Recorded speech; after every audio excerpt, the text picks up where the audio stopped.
Gloria a Dios. En estos días está la sociedad un poquito convulsionada y por todo lo que está pasando, ¿verdad? No, perdón, allá. ¿Sí?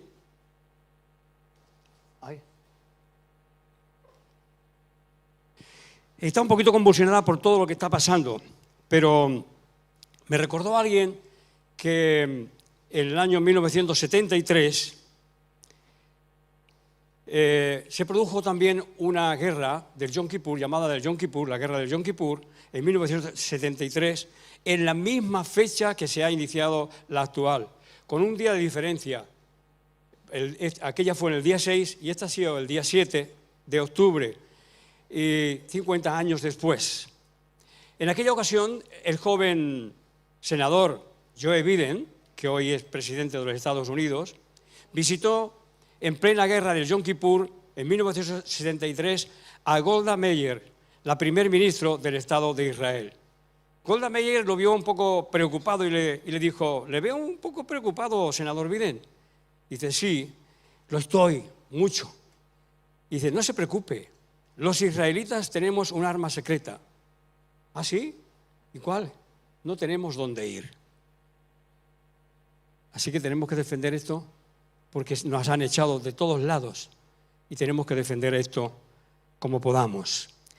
Y yo pregunto, ¿y nosotros, en casos de dificultad, dónde iremos? ¿En quién confiaremos? ¿En quién nos refugiaremos? ¿Tenemos a dónde ir? Creo que sí, ¿no? Tenemos a dónde ir y tenemos dónde refugiarnos, porque el que ha diseñado el mapa, el guión de todo lo que está sucediendo, de todo lo que ha sucedido, lo que está sucediendo y lo que va a suceder, es nuestro Padre Celestial. Y allí estaba el Señor Jesús. En el principio era el Verbo, y el Verbo era Dios, y el Verbo estaba con Dios, diseñando lo que está sucediendo en la tierra. Así es que está programado. Nosotros tendremos que entender el programa, tenemos que entender ese programa para poder estar avispados, atentos, cuál es la dirección en la que Dios nos dice que nos tenemos que mover. Hemos puesto una bibliota grande allá al fondo, ¿sí? Porque creemos que es importante, es interesante, no creemos importante, es necesario, es la base, es nuestra Constitución y es la base de la Constitución de muchos países, las Sagradas Escrituras. Así que nosotros debemos conocerlas bien para conocer el guión que Dios tiene preparado para el presente y para nuestro futuro. Dice la palabra de Dios, Salmo 56:3, el día que temo, yo en ti confío. Y el Salmo 62:7, en Dios está mi salvación y mi gloria, en Dios está mi roca fuerte y mi refugio. Y parafraseando parte del Salmo 3:3, a quien levanto mi cabeza para que me bendiga, me dé claridad, me dé luz para saber poder caminar y desempeñar mi papel dentro del guión que Dios ha diseñado para la vida, en la vida. Estamos en manos del guionista y nosotros no nos dirigimos a cualquiera, nos estamos dirigiendo al que tiene el guión de lo que va a suceder y acontecer en la vida. Amén. Voy a ver si soy capaz de... Así. Tenemos aquí un mapa. Estos son mapas que se dan en los estudios de teología hoy, o de historia de la Iglesia, o de Antiguo Testamento, en los institutos bíblicos o en las universidades bíblicas. O sea que no está prefabricado, es habitual. Y como podemos ver aquí, tenemos Filistea, tal cual está hoy. Tal cual está hoy. 3.100 años antes de Cristo. 3.100 años, 3.200 años, ya estaba eso ahí. Antes de Cristo estaba ahí Filistea, que hoy es, ven aquí, Gaza, ¿sí? Y allá arriba está Fenicia, que hoy es el Líbano. Y ahí se están produciendo los enfrentamientos y aquí se están produciendo los enfrentamientos con Israel. ¿Y cuál es el problema? Que no tienen derecho a estar ahí, perdón. Que no tienen derecho a estar ahí, sí lo tienen, pero lo que no tienen derecho es a echar a los demás. tienen derecho, ese territorio es de 3.100 años antes de Cristo, perdón, desde nuestra era, contando hacia atrás. 3.100 años. ¿Tienen derecho a estar ahí? Sí, tienen derecho a estar ahí, pero no tienen derecho a echar a los demás, que es lo que quieren. El problema viene de que en el año 1150, con la segunda revuelta de los judíos, los romanos se hartaron de pelear contra los judíos con estos cabezones que ahí no paran ahí, y le llamaron a todo el territorio Filistea. Todo esto se llamó Filistea. Pero no era Filistea, eran filisteos y eran israelitas. Bien, es un conflicto, pero lo dejamos ahí, ¿vale? Pero es solamente para señalar de que eso está ahí. Y este es la Jerusalén o el territorio actual de Tierra Santa, o de Jerusalén, donde pensaba ir Miriam con sus parientes y donde pensaban ir mucha gente, y lo han suspendido. Y yo también estaba programando un viaje de hace tiempo atrás, a ver si se ponía mejor, un poquito mejor mi esposa, y me iba a ir solo, si ella no podía venir, iba a ir solo, porque pensaba quedarme allá, ir con una expedición y quedarme después allá, en una casa que hay de remar, por ejemplo, quedarme allá para hacer algunas visitas especiales de trabajo que quería hacer, de investigación que quería hacer. Pero antes de la guerra ya no contraté el viaje, no lo hice porque me estaba sospechando y estaba esperando que algo va a pasar. ¿Sí? Y aquí tenemos los Altos de Golán, aquí tenemos el Líbano, que sería lo que hemos visto antes de los fenicios, y aquí tenemos Gaza, otra vez, la tenemos aquí, ¿lo ven? 3.000 años, 3.100 años después, eso está igual. Y a veces con los mismos conflictos. Tenemos que orar a Dios para saber cuál es nuestro lugar. Bien, y ahora voy a explicar un poquito este tema. En una ocasión estaba preocupado por qué es lo que tengo que enseñar, qué es lo que tengo que mostrar, cuáles son las pautas que tengo que dar a la iglesia, que tenemos que dar a la iglesia con el grupo. Pero están muy atareados con mucho trabajo y muchas actividades, como ustedes ven, no paramos, hay mucho trabajo. Así que no solamente a los de la obra se merecen este aplauso, sino también a todos los que están organizando las fiestas de la luz, los eventos de matrimonios, etcétera, etcétera, los que están con la música, a todos. Un fuerte aplauso, por favor. Gracias, gracias a todos los que están trabajando, gracias. Los que están con el sonido también ahí atrás, que están trabajando, ¿sí? Es todo un equipo, hay todo un equipo trabajando, y si todos cobraran, pues nos tendríamos que cerrar y irnos, ¿vale? Están trabajando por amor, por afecto a la obra de Dios. Amén. Gloria a Dios. Entonces decidía que hace tiempo que estaba meditando sobre qué pautas tenemos que marcar en la iglesia, porque la iglesia también necesita enseñanza, necesita no descuidar la enseñanza y la guía espiritual, ¿sí? Y bíblica, ¿ok? Entonces venía varios días pensando, ¿está Ángel aquí? ¿Está Ángel aquí? Sí, está Ángel ahí, mira, ahí sí. ¿Ese loco tuvo esa visión? ¿Sí? Sí. Tuve esa visión y estaba un día hablando, venía en la reunión de hombres, entre amigos, y venía a ver cómo estaba la cosa, y a ver la reunión y la obra de paso también, que estaban trabajando. Y venía dándole a la cabeza y varios días, y no sabía cómo hacerlo, no sabía qué decisión tomar, no sabía qué dirección tomar, y todavía estamos ahí, ¿vale? Pero más o menos.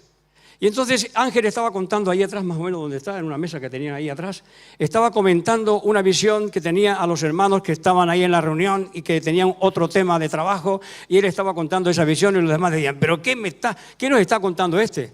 Y como los vi que estaban ya pocos así, digo, ven Ángel, cuéntame esto, que a mí me gustan estas visiones, estas cosas raras me gustan, ven. Lo hice así un poco como de broma, ¿verdad?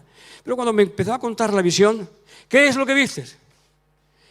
Vi una Biblia, ¿sí? Y un reloj de arena ahí cayendo como por la mitad o menos de la mitad. ¿Cuánto era? ¿Menos de la mitad? ¿Sí? Y estaba la arena en ese reloj cayendo. Y como yo venía pensando en la palabra de Dios y lo que tenía que hacer, me dio en todo el corazón y en todo el coco la visión suya.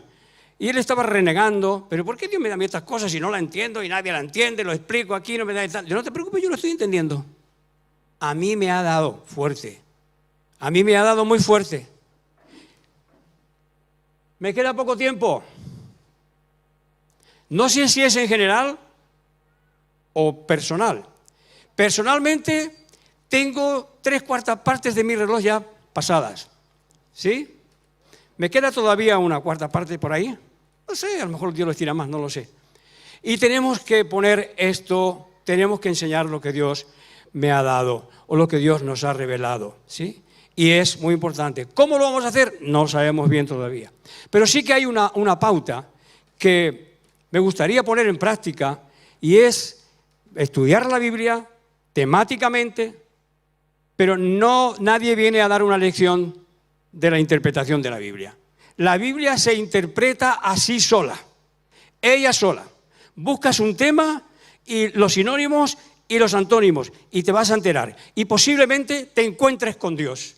Posiblemente descubras a Dios. Posiblemente te quedes con un interrogante gigantesco. Pero es que Dios es eso, un interrogante. Algunos creen conocerlo y creen saberlo, pero Dios es un interrogante. El que es Jehová, Yahvé, Yahweh, ¿es un nombre o no lo es? Es un prefijo. Y cuando le pones un sustantivo, lo defines. Defines una característica. Yo soy la puerta, yo soy el buen pastor, yo soy la vid verdadera. Porque Jesús se apropió de ese nombre. Yo soy. Y cuando Él decía yo soy, sucedían cosas extraordinarias. Cuando se apropiaba de ese nombre. Cuando fueron a buscarle al huerto de Getsemaní, les digo, ¿a quién buscáis? A Jesús, no de Nazaret, a Jesús Nazareno. Y dijo, yo soy. Y se cayeron todos para atrás. Y les volvió a preguntar, ¿a quién buscáis? A Jesús Nazareno. Os he dicho que soy yo. Ahora no es yo soy. Ahora soy un yo que busca un tú para encontrar el amor. Es decir, se hace normal, se hace hombre. Cuando pronunciaba ese nombre, cosas grandes sucedían. Entonces, volviendo al tema del tiempo que nos queda, puede ser que estudiando la palabra de Dios llegues a descubrir que hay algunas cosas que no se pueden entender con el intelecto. Porque la teología cuando empieza, por lo menos cuando yo lo hacía, cuando estudiaba la teología ya te advierte, y he mirado un tratado también, actualmente siguen lo mismo, digo, porque como ahora cambian tanto, a lo mejor cambian hasta los principios eternos, van a cambiar ya, ¿sí? La teología es una forma de intentar entender a Dios con el intelecto, aún a sabiendas de que con el intelecto no se puede entender y comprender a Dios. En las canciones que estábamos cantando, Iberi estaba diciendo que la experiencia con Cristo es la que lo cambia todo. La experiencia, no el conocimiento, no los datos, sino la experiencia, una experiencia mística, una experiencia trascendente que cambia nuestro ser. Así es que me queda poco tiempo. Aquí está la Biblia y aquí está el reloj. Y aquí estoy yo, que estoy gastado ya. ¿Sí? Medio gastado, pero todavía me quedan fuerzas. Si puedo asegurar que me quedan fuerzas todavía, pero no quiero alardear de nada, porque hoy es y mañana dejas de ser. Este también es el reloj de tiempo y esta es la Biblia, un libro que he escrito sobre la Biblia y los sueños, que lo tengo que republicar, pero como no tengo equipo, es otra cosa. Nos falta, hay equipo para trabajar en la obra. Tienen equipo para trabajar en los eventos y en la fiesta de la luz y en todos los eventos. Gracias a Dios porque lo hace también, la Laura que está muy metida ahí, lo hace también y diseñan también, que gracias a Dios por ello. Pero también necesitamos un equipo. Cuando escribí este libro y lo vieron algunos especialistas, uno de ellos se tiró 20 días con el libro en la universidad, de comillas. Y digo, ¿cómo has podido hacer tú esto? ¿Tú solo? ¿Tú solo has hecho esto? Bueno, he tenido ayuda.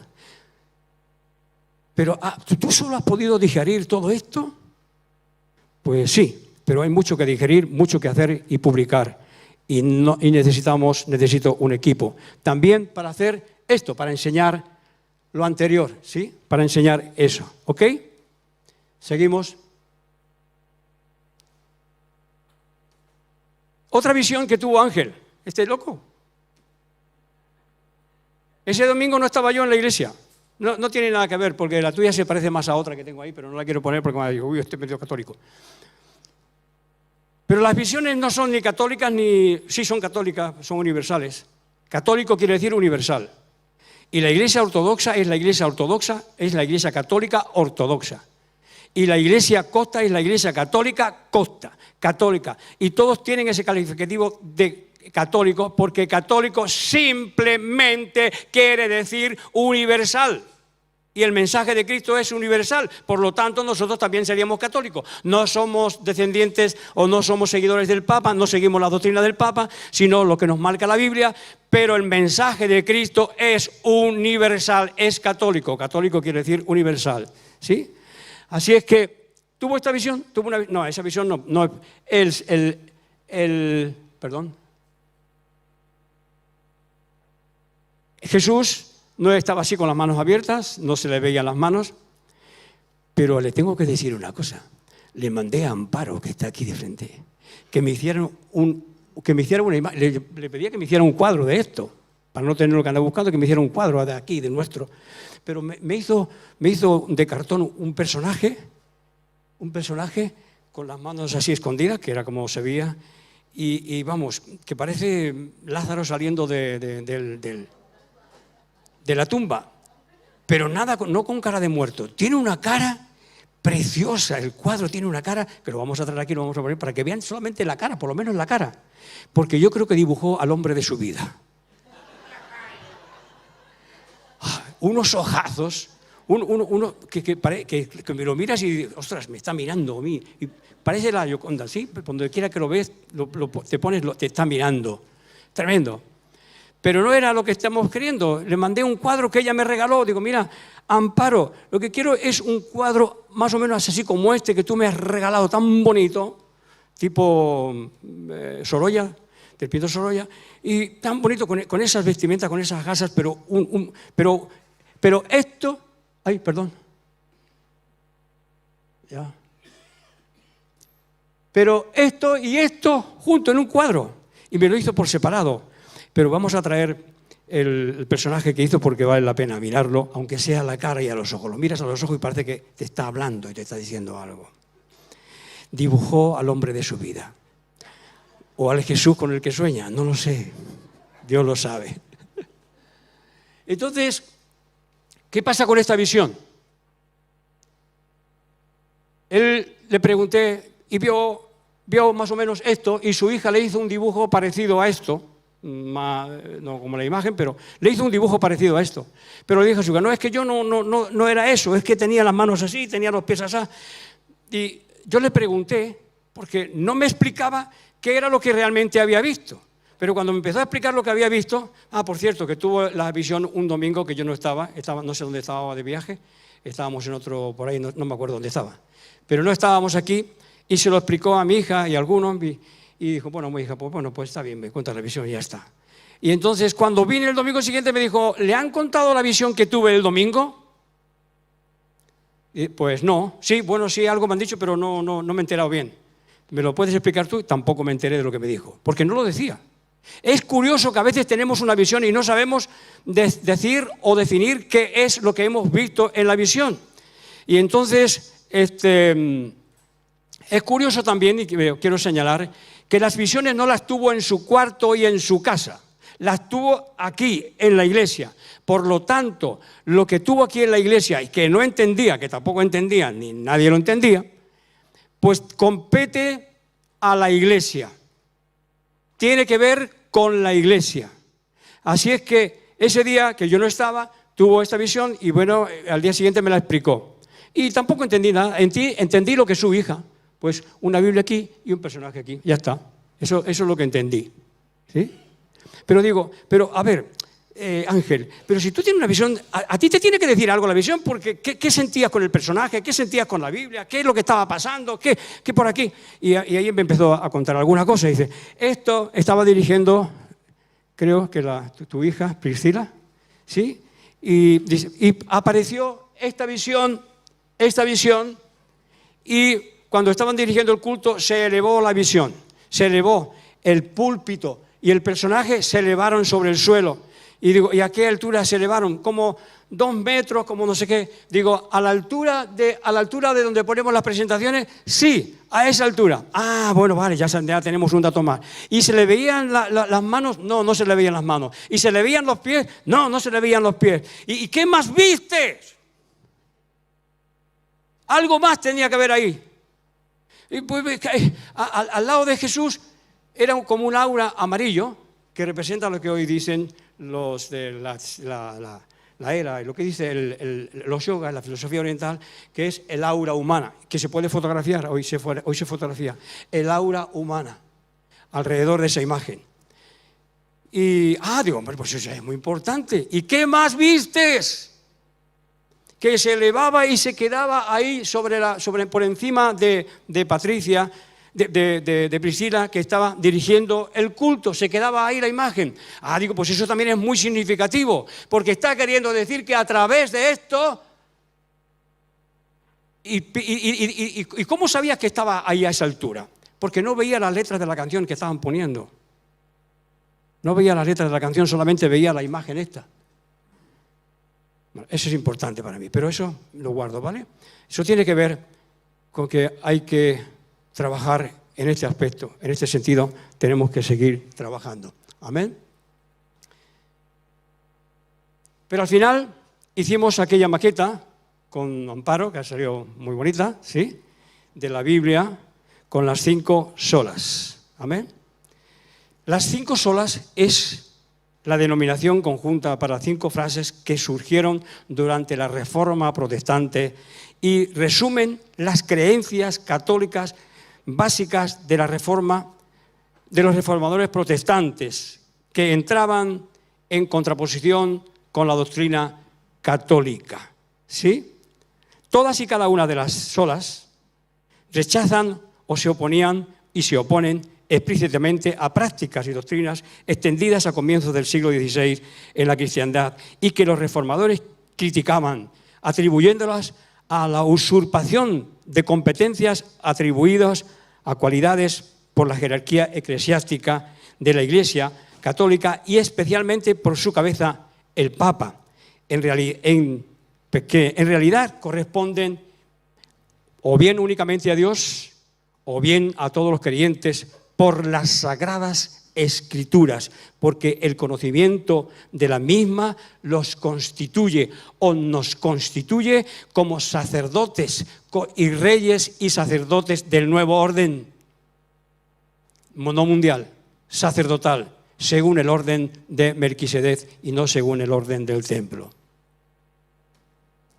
De los distintos órdenes en exponer las 5 solas, yo prefiero el que está en el stand que tenemos allí, a la entrada, porque me convertí, es que hay estos también, hay este. En este dice solo Cristo, que es la única diferencia, y aquí solo la Escritura. Mi experiencia es distinta, y la de Pablo, el apóstol Pablo, también, y la de muchos cristianos también.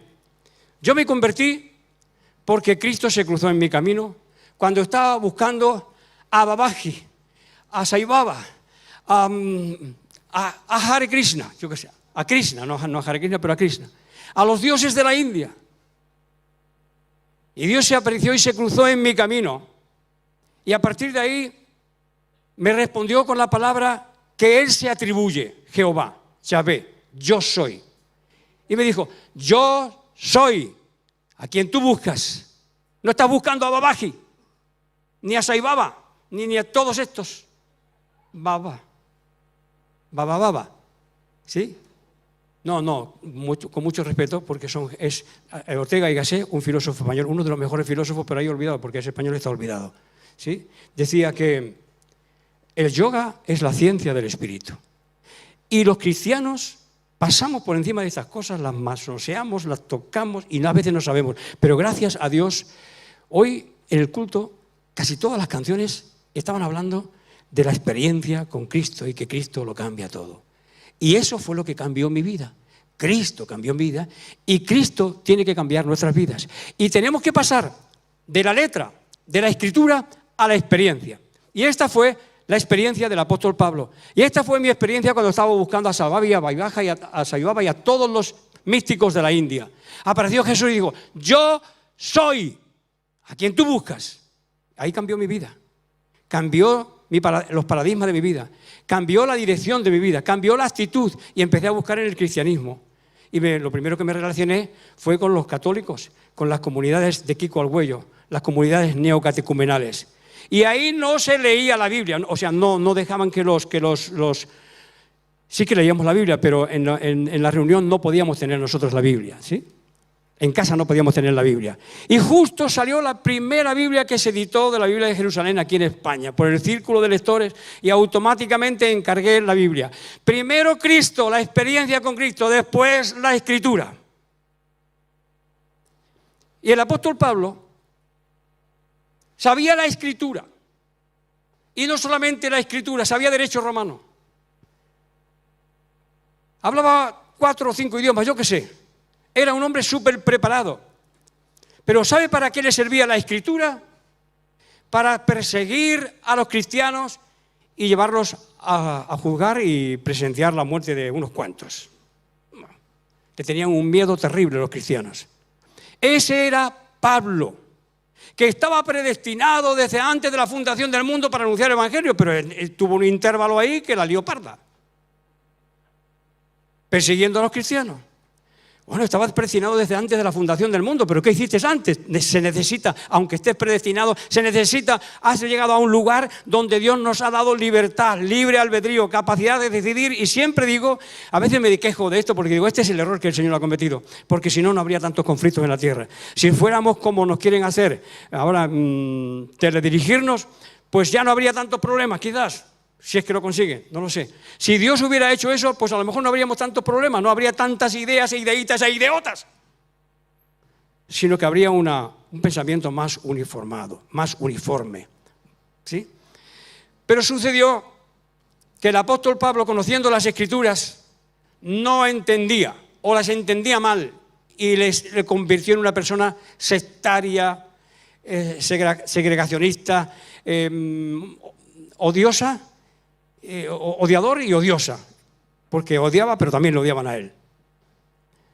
Hasta que Cristo se cruzó en su camino. Cuando iba persiguiendo a los cristianos, Cristo le apareció en el camino y le dijo, ¡basta, cabezón! Con todo el respeto que me merece el apóstol Pablo, pero ahora un hombre como nosotros, que tuvo una experiencia que le cambió su vida. Y esa es a la que tenemos que aspirar también nosotros. No solamente a tener ideas, a formarnos conceptos teológicos, sino a tener una experiencia mística, una experiencia interior que cambia nuestra vida y nuestra conducta. Estoy viendo aquí a 2 personas que se convirtieron recientemente y que ha sido muy entrañable. La última fue el miércoles y la otra fue... ¿Cómo era tu nombre, perdón? ¿Sí? Andrea, sí. Fue hace 2 domingos, me parece, ¿sí? 3 domingos ya. Y fue curioso porque, no sé, fue una cosa extraña, ¿verdad? No se puede repetir. Pero terminó con un abrazo fuerte, un abrazo donde se siente el palpitar del corazón del que abrazas. Eso es un abrazo. No sacudir el polvo de la espalda. Un abrazo es cuando abrazas y sientes el latir del corazón del que está a tu lado, del que estás abrazando. Y cuando empecé a sentir el latido de su corazón, dije, ahora. Y aceptaron a Cristo. Un milagro.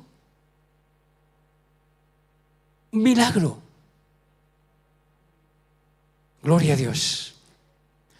Pero eso es el inicio para llegar a tener una experiencia con Cristo, que es el que nos ayuda a superar las crisis y las dificultades en medio de las tormentas.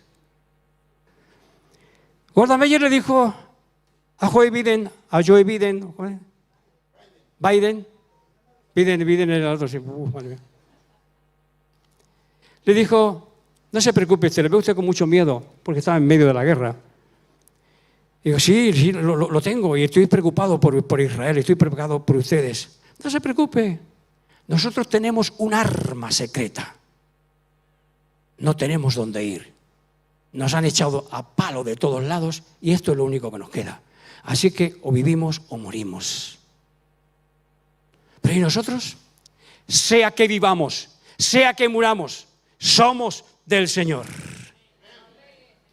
Porque Dios nos rescata y Dios no nos promete un paraíso aquí en la tierra como los testigos de Jehová.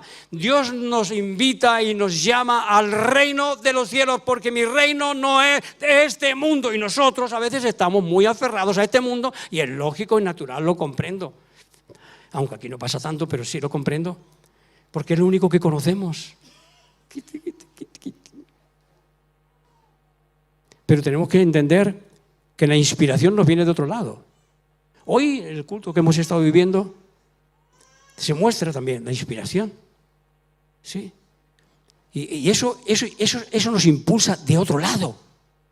Maneja nuestro intelecto, maneja lo que sabemos, maneja nuestro conocimiento, pero es inspirado desde arriba. Es inspirado desde arriba. Y eso es lo que tenemos que buscar en nuestra vida. Amén. Así que lo primero que hice fue, o lo primero que me sucedió fue que Cristo se cruzó en mi camino. Y digo se cruzó en mi camino porque no estaba buscando a Cristo. Y el apóstol Pablo tampoco estaba buscando a Cristo. Estaba buscando a los que seguían a Cristo porque eran odiosos, eran un desastre. No se sujetaban a las leyes que él había entendido o que le habían enseñado de la Torá o de la Biblia, del Tanaj. No, la Biblia entonces era el Tanaj. ¿Sí? No le habían enseñado eso. No coordinaban. Esta gente se salían, rompían todos los moldes y no puede ser. Y nosotros a veces aquí con la alabanza rompemos moldes. Y tenemos que seguir rompiéndolos y despeinándonos. ¿Por qué? Porque la alabanza trae liberación. Y sacrificar, a veces cuando no tengo ganas o cuando estoy apático o cuando estoy melancólico, sacrificar sacrificios de alabanza es una gran bendición, es un arma poderosa de liberación. Y gloria a Dios por la alabanza de hoy y de todos los domingos, que es gloriosa. Gracias a todos por participar de ella, pero me gustaría ver más manos levantadas ahí. Y levantadas no solamente las manos para simular, sino el corazón levantado. A Dios. Detrás de las manos levantamos el corazón. ¿Sí? Es tan saludable, rompe tantos complejos y tantas tonteras y tanto orgullo, porque a veces para alabar y participar con los demás te haces como los demás, pero es que yo no soy como los demás. Yo no puedo hacer esto porque yo soy más importante que todos. Pero esto rompe orgullos, rompe soberbias, rompe complejos. Amén, aleluya, gloria a Dios. Así que también podría decir como el apóstol Pablo, yo no fui a ninguno de los apóstoles que fueron antes que yo, porque mi experiencia fue directamente con el Señor. Pero no es cierto, porque fue a Ananías, que oró por él, le bajó las escamas de los ojos y recibió el Espíritu Santo y lo bautizó. Así es que no estuvo con un apóstol, estuvo con alguien que era inferior a un apóstol. ¿O no? No sé, por lo menos por el título, ¿sí? Así que no es del todo cierto. Pero en mi caso, me convertí a Cristo en mi habitación, estando solo, pero como no salía de la habitación y llevaba 6 días que no salía de la habitación, mi papá rompió la puerta de la habitación, entró y me bajó del cielo de 2 cachetazos en cada lado de la cara, que me pasó. Era una habitación bastante grande porque tenía 2 camas, pero me pasó de la primera a la segunda, ¡pah! Y de la segunda otra vez a la primera, ¡pam! Usted no sabe lo que era. Mi padre no era muy fuerte, pero manejaba un toro. Dominaba un toro. Yo el día que lo vi, ese día tenía 8 años, me hice encima, me asusté de miedo y ya le agarré miedo a mi papá, luchando con un toro. ¿Sí? Era así. Era así. Era así, tipo César, pero con las piernas bien. ¿Sí? Con las rodillas bien, ¿sí? Buenas, ¿sí? Y venía, era bebé, era de 8 añitos, tendría, 7, 8 añitos tendría, y veníamos del campo y veníamos montando una mula, y él venía delante, y se aproximaban las fiestas del pueblo, y estaban ahí ya lidiando con los toros para hacer las corridas, que se hacían en todos los pueblos aquí en España. Y entonces mi papá, que era aficionado a los toros y a los caballos, bajó del mulo, me bajó a mí y me dejó allí entre toda la gente y él se metió allí a dirigir a los que estaban tratando con el toro. Y yo, como era pequeño, pues me metí entre las piernas de todo y me metí allí en primera fila así, viendo a mi papá. Y mi papá dice, pero ¿cómo puede ser 6 tipos, 6 tíos, 6 hombres y no son capaces de dominar al toro? Y entonces unos allí que estaban con la cuerda, lo tenían con unas cuerdas atados, y dice, ven tú si tienes eso. Bemoles. Si sabes tú de música, ven. ¿Y ustedes qué piensan que hizo mi papá? Saltó allá al corral, era un corral de cabras, que tenía, ¿sabes que los excrementos de las cabras son muy secos? Y había un tomo así, por lo menos así, de excremento allá. De cabra, pero está seco, no ensucia. Y entró mi papá para adentro y agarró a uno que estaba con la cuerda, ¡tap! Un puñetazo, fuera, salió corriendo, soltó la cuerda. Llegó al otro, ¡tap! Otro puñetazo. Llegó al otro, ¡tap! Y cuando ya el sexto, yo no sé cuántos había allí, lo vio venir, ya digo, salió corriendo, dejó la cuerda y salió corriendo porque ya tampoco podía dominar el toro. Y se quedó mi papá solo allí, en medio del corral donde había un olivo, solito con el toro.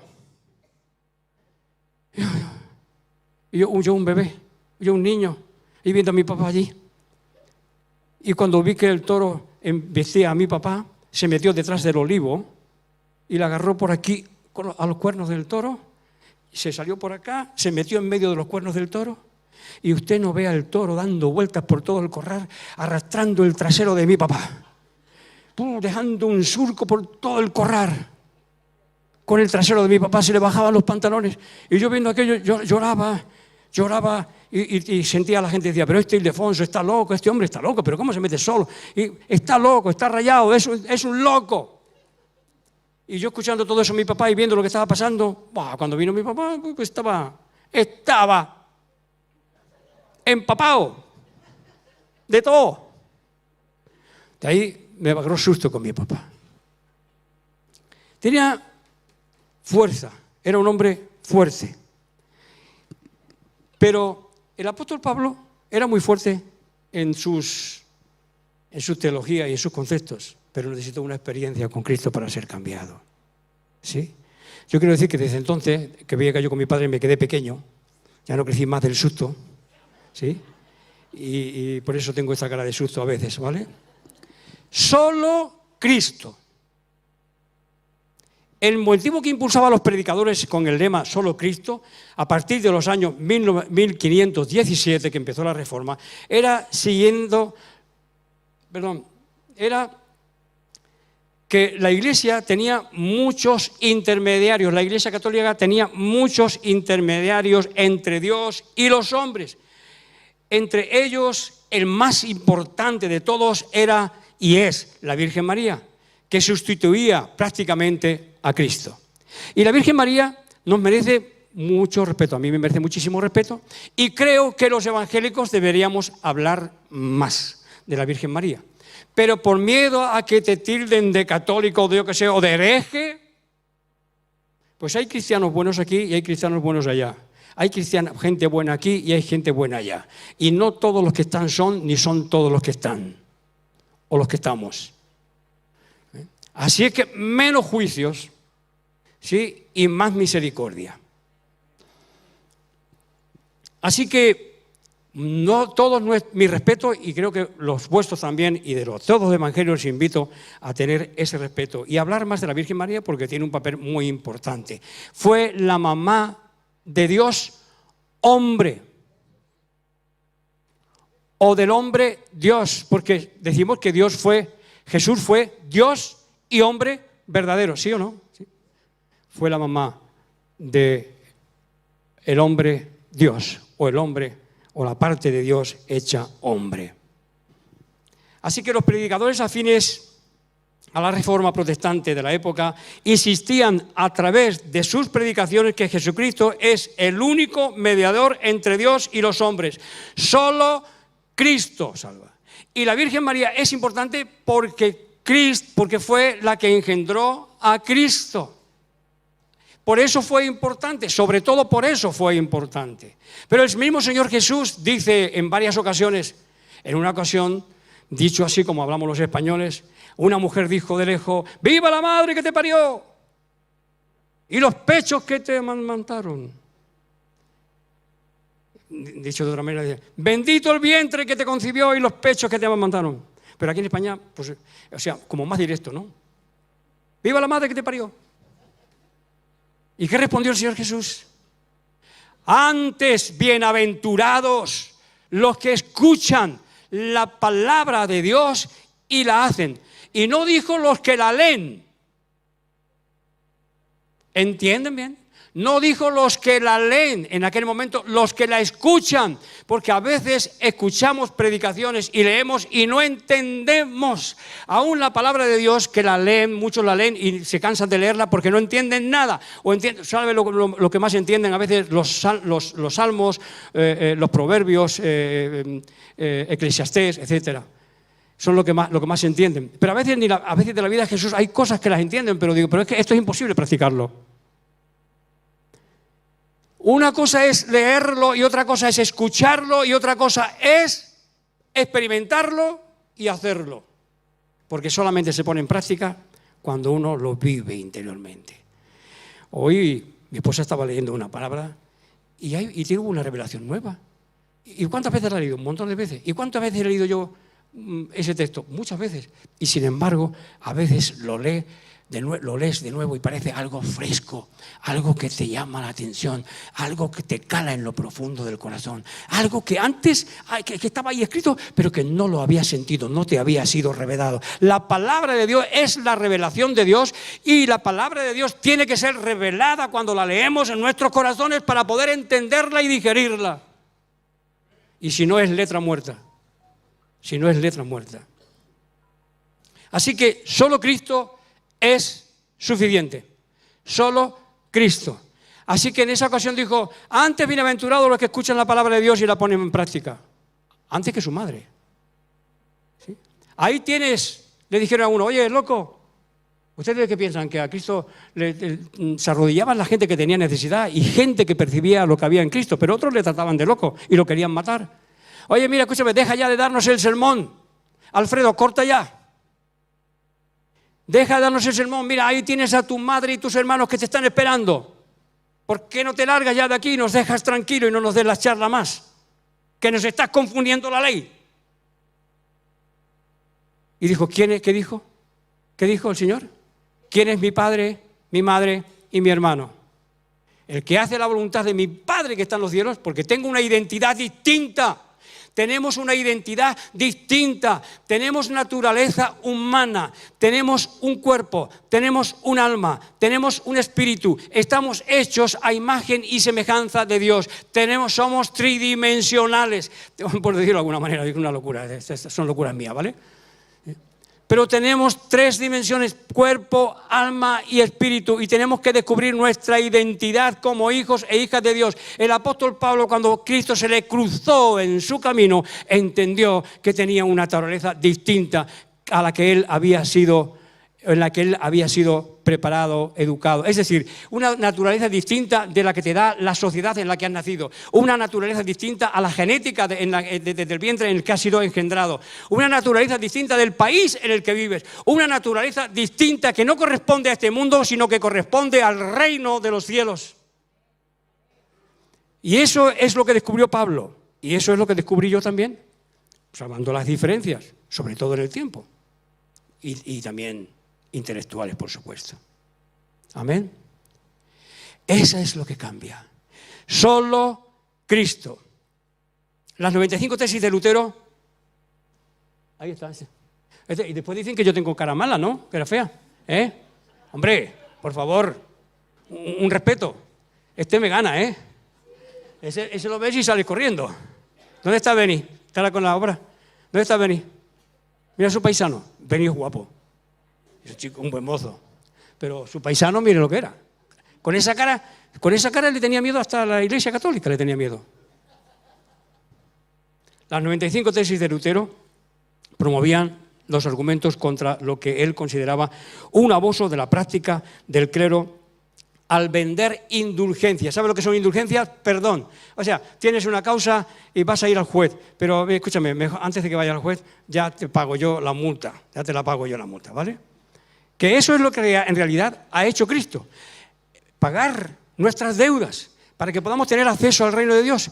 Pero no la Iglesia Católica haciendo negocio con eso y poniendo a santos por medios. Pagándola, comprándola. Ofrenden al Señor porque necesitamos las ofrendas. Pero no compren nada. No compren nada. Una vez en una ocasión vino alguien a la iglesia, ya termino, casi ya podían ir subiendo los músicos. En una ocasión vino alguien a la iglesia y puso una ofrenda cuantiosa y dijo, lo hago porque Dios me bendiga y me recompense, porque dando a Dios yo sé que Él me va a devolver más. Y digo, mira, llévate tu ofrenda.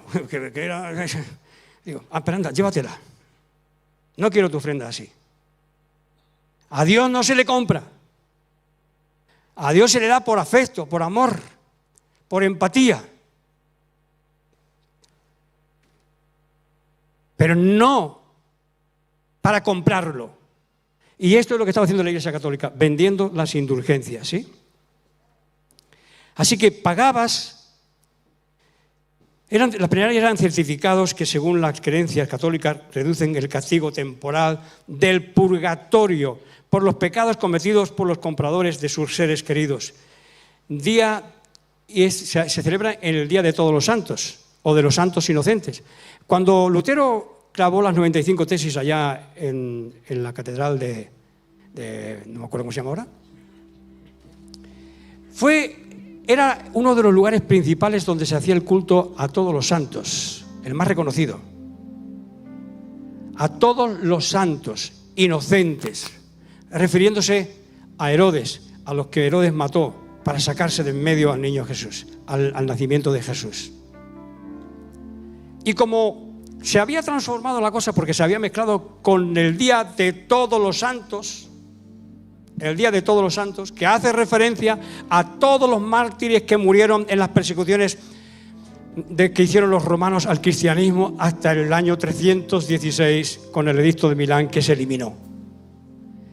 Fueron masacrados. Yo en mi provincia tengo en algunos lugares, tengo algunas fotografías todavía, cómo masacraban a los cristianos, con unos pedruscos les machacaban la cabeza. Era terrible, hermanos, la persecución. Y como murieron tantos, no se les podía calificar de santos. La Iglesia Católica siempre ponía el título de santo. Entonces hizo un dogma, un día de celebración para todos los santos. El Día de Todos los Santos, mártires por las persecuciones a los cristianos. Y se mezcló todo eso. Y entonces ya lo mezclaban con comprar las indulgencias, o sea, el perdón de los familiares que estaban en el purgatorio, como si los que estaban aquí, cuando tú ves en esa época a los que estaban aquí en la tierra, vestidos de andrajo, muertos de hambre, sufriendo, desamparados, con un dolor terrible, pagando las deudas por los que estaban en el purgatorio. Deja lo que está en el purgatorio y procura rehacer tu vida aquí en Cristo, porque solo Cristo salva.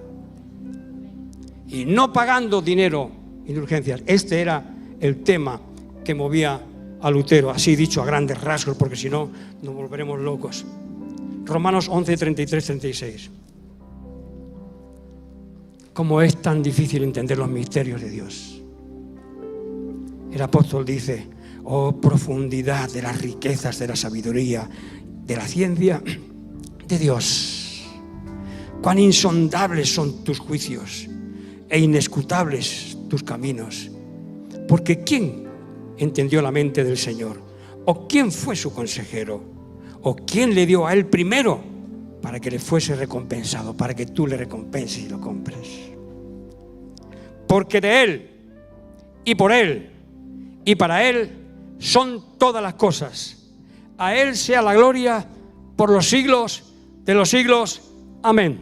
Y con esto nos referimos al último apartado que hay, bueno, es igual, que hay allá en el libro, ¿sí? Toda la gloria a Dios. En una situación, en un momento de mi pastorado o copastor que era en Barcelona, llegó una mujer Y dijo una frase allí, bueno, que se conquistó la iglesia porque era la que había llevado más gente a la iglesia, una adivina. ¿Sí? Y dijo, hermanos, el que tenga necesidad, quiero decirles que el que tenga necesidad puede venir a mi casa, porque yo he creado esta iglesia y esta iglesia es mía.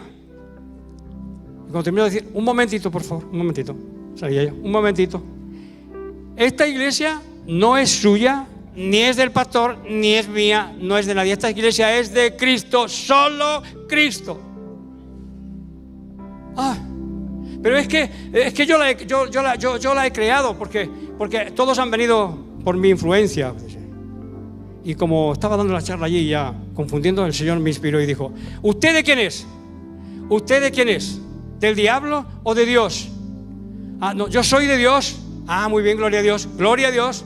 La gloria para Dios. ¿Usted se creó a sí misma? No, no me creó a sí misma. Entonces la gloria para Dios, y todo lo que usted haga, la gloria es para Dios.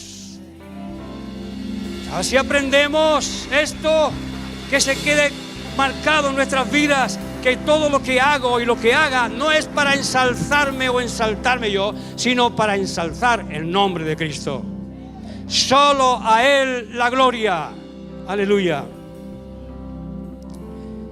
Bueno, ya otro día continuamos, solo la Escritura. Pero voy a leer un pasaje de las Escrituras aquí, de Juan 6, 60, 68. ¿Podéis ir tocando de fondo alguna canción? Esa, por ejemplo. Juan 60, 68. Al oírlas, muchos de sus discípulos dijeron, dura es esta palabra, ¿quién la puede oír? Si miramos el contexto, está quejándose el Señor y está reprendiendo a la gente. Ustedes no me siguen, les dice a algunos, por el pan que a vida eterna permanece. Ustedes me están siguiendo porque han comido gratis 5.000 personas, sin contar mujeres y niños. ¿Cuántos habría? Han comido gratis en 2 ocasiones y me siguen por eso, porque buscan vivir y comer sin trabajar.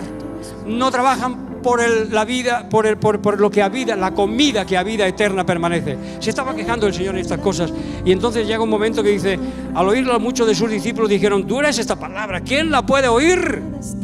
Porque está hablando ahora de Él como el pan de vida. No el pan que dio de comer, sino como Él, como pan de vida. Y sabiendo Jesús en sí mismo que sus discípulos murmuraban de esto, les dijo, ¿esto os ofende? Pues qué si vierais al Hijo del Hombre subir donde estaba primero. El Espíritu es el que da vida, la carne para nada aprovecha. Las palabras que yo os he hablado son de espíritu y son vida. Y nosotros lo entiendo perfectamente, porque yo soy de carne y hueso. Nos preocupa mucho la carne y la vida natural. Y es lógico que nos preocupe, pero el Señor nos está hablando de otra cosa. Pero hay algunos que dicen, el espíritu que es de vida. El espíritu es el que da vida, la carne para nada aprovecha. Las palabras que yo os he hablado son de espíritu y son vida. Pero hay algunos de vosotros que no creen, porque Jesús sabía desde el principio quiénes eran los que no creían y quién le había de entregar. Y dijo, por eso os he dicho que ninguno puede venir a mí si no le fuere dado del Padre. Yo no estaba buscando al Padre, ni estaba buscando a Cristo, estaba buscando otra cosa, pero Dios vino. Desde entonces, por esta palabra tan dura, desde entonces muchos de sus discípulos volvieron atrás y ya no andaban con Él. Por la palabra dura. Necesitamos una iglesia sólida como esta, que aguantan a este tipo pequeñajo dando caña. Gente que no solamente quiere oír lo que, no solamente le dicen lo que quiere oír, sino que sabe aguantar firme para oír lo que necesita oír para cambiar de rumbo y cambiar las situaciones, las circunstancias y los resultados de nuestra vida, porque cambia tu manera de pensar, cambiará tu manera de vivir. Pero este cambio no lo produce solamente la lectura, sino la experiencia con Cristo. La experiencia con Cristo. Y dijo entonces Jesús a los 12, ¿queréis ir vosotros también? Era valiente, ¿no? No estaba para agradar al mundo, estaba para ayudar al mundo. pero no para decirlo lo que quería oír, no para engañar y regalar el oído a la gente, sino para decirle lo que tenía que decir. Y les dijo: ¿queréis ir vosotros también? ¡Hala, largo! No hay puerta, el campo es ancho y nadie pone vallas al campo. Estaban en el campo, largo. Os podéis ir también vosotros si queréis. Y entonces Jesús, yo lo parafraseo bien, pero me entienden, ¿verdad? Entonces Jesús le respondió, versículo 68, y le respondió Simón Pedro: Señor, ¿a quién iremos? Tú tienes palabras de vida eterna y nosotros hemos creído y conocemos que tú eres el Cristo, el Hijo del Dios viviente. Tenemos a dónde ir. No como Golda Meir, no tenemos a dónde ir. Tenemos a dónde ir. Tenemos a quien consultar. Tenemos una promesa, no solamente en esta vida, no solamente en este país, ni en Israel. No es casa de Dios. No hay ningún lugar en la tierra que sea casa de Dios ni puerta del cielo. Ninguno. Esto, mi mente y mi corazón, hay un misterio. Aquí está la puerta que abre, o la llave que abre la puerta de los cielos. Mi voluntad es una puerta. Y cuando digo sí, está abierta. Y ojalá que en esta mañana digas sí a Cristo, porque solo Él puede salvar tu vida. Solo Él puede salvar nuestra vida. Mi voluntad es una puerta. Sí, está abierta. Es algo virtual, es algo metafísico, pero que sucede, que tiene vigencia, tiene valor y se realiza en la vida. Todo lo que estamos viviendo primero se ha diseñado en un lugar metafísico, en un lugar, en el reino de los cielos. Está el esquema, está el diseño, está el guión de la película que se está desenvolviendo y que estamos rodando nosotros. ¿Cómo se llaman esos que llaman para rodar una película? Los que llaman para rodar una película. Sí, ahí estamos nosotros, rodando la película, rodando el tiempo de la historia que nos toca vivir. Y está escrito el guión de los que nos van a seguir también. Necesitamos conocer la palabra de Dios. Gloria a Dios. ¿A dónde iremos? ¿A dónde iremos? ¿Quién nos va a enseñar el guión de la película? ¿Quién nos va a enseñar el guión de los acontecimientos que estamos viviendo? Una última cosa, rápido, por favor. Permítanme. Cuando uno está en situaciones difíciles y se está ahogando, por ejemplo, el papel se estropea. Va a echar mano del manual de la Biblia para ver qué es lo que tiene que hacer. Lo primero que grita es: Dios mío, ten misericordia, ayúdame. Eso fue lo primero que gritó Pedro cuando se estaba ahogando. Señor, ayúdame, ten misericordia de mí. Que las olas de la vida me anegan. Que las circunstancias de la vida me hunden, que las circunstancias de la vida me destruyen, me desvían, me deprimen, me gastan. Señor, échame una mano, ayúdame. No voy al manual de la Biblia a ver qué digo, qué tengo que decir en estas circunstancias. Por eso el Señor Jesús le dijo a sus discípulos, estoy gritando mucho hoy porque estoy entusiasmado, le dijo a sus discípulos, estoy inspirado. Le dijo a sus discípulos, no os preocupéis de lo que tenéis que decir cuando seáis llamados a los tribunales. El Espíritu Santo os revelará y os dirá lo que tenéis que decir en ese momento. No echéis mano del manual porque tampoco lo podían llevar, porque era muy pesado, era más pesado que ese. Aleluya, gloria a Dios, ¿entiendes? Primero Dios, primero Cristo, y después Él nos guía a conocer lo que otros han vivido y el guión de la película que ya se ha grabado del pasado, y nos invita a ver lo que se está grabando en este momento, lo que la vida está grabando, la historia está grabando de nosotros en este momento, y nos invita también con más dificultad a ver lo que se va a desarrollar en el futuro. Gloria, gloria, gloria a Dios, gloria a Dios, gloria a Dios. Aleluya.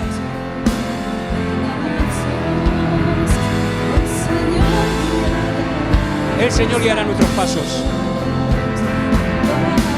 No el manual de la Biblia solamente, el Señor.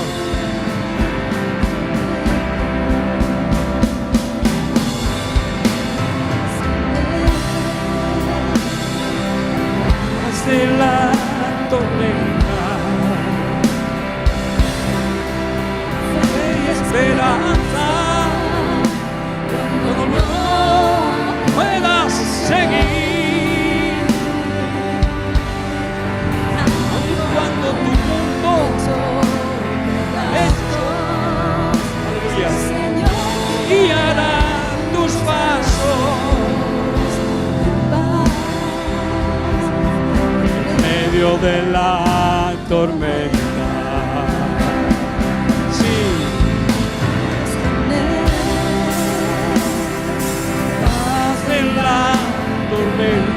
tormenta de tu vida, en lo que te abruma. Traer esperanza en medio de la desesperanza. Cuando crees que no puedes seguir, Él renovará tus fuerzas. Aleluya. Guiará tus pasos. El Señor, primero Cristo, el Espíritu Santo, Él guiará nuestros pasos. Él nos dará fuerza en medio de la tormenta.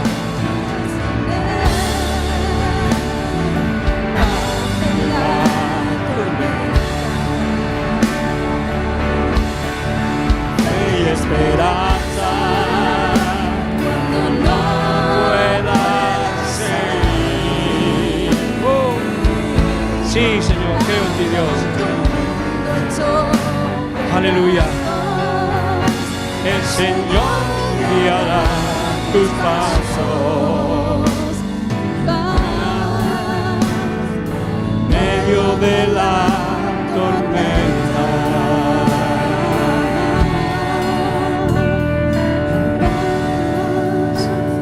De lo que no hablan muchos los reformadores es del Espíritu Santo. Se convirtió en humanismo. Se ha dejado un poco de lado la función del Espíritu Santo, la espiritualidad. No habla mucho en los 5 solos. Pero el Señor, el Espíritu Santo, el Espíritu de Dios, que es Dios, si escuchas su voz, que a veces habla en el silencio, en medio de tus tormentas, habla en silencio a tu conciencia, a tu corazón. Podrás encontrar paz en medio de la tormenta. Y cuando pienses que todo está destruido, no te azares, no te inquietes haciendo cosas, ni tampoco que te inquieten los demás.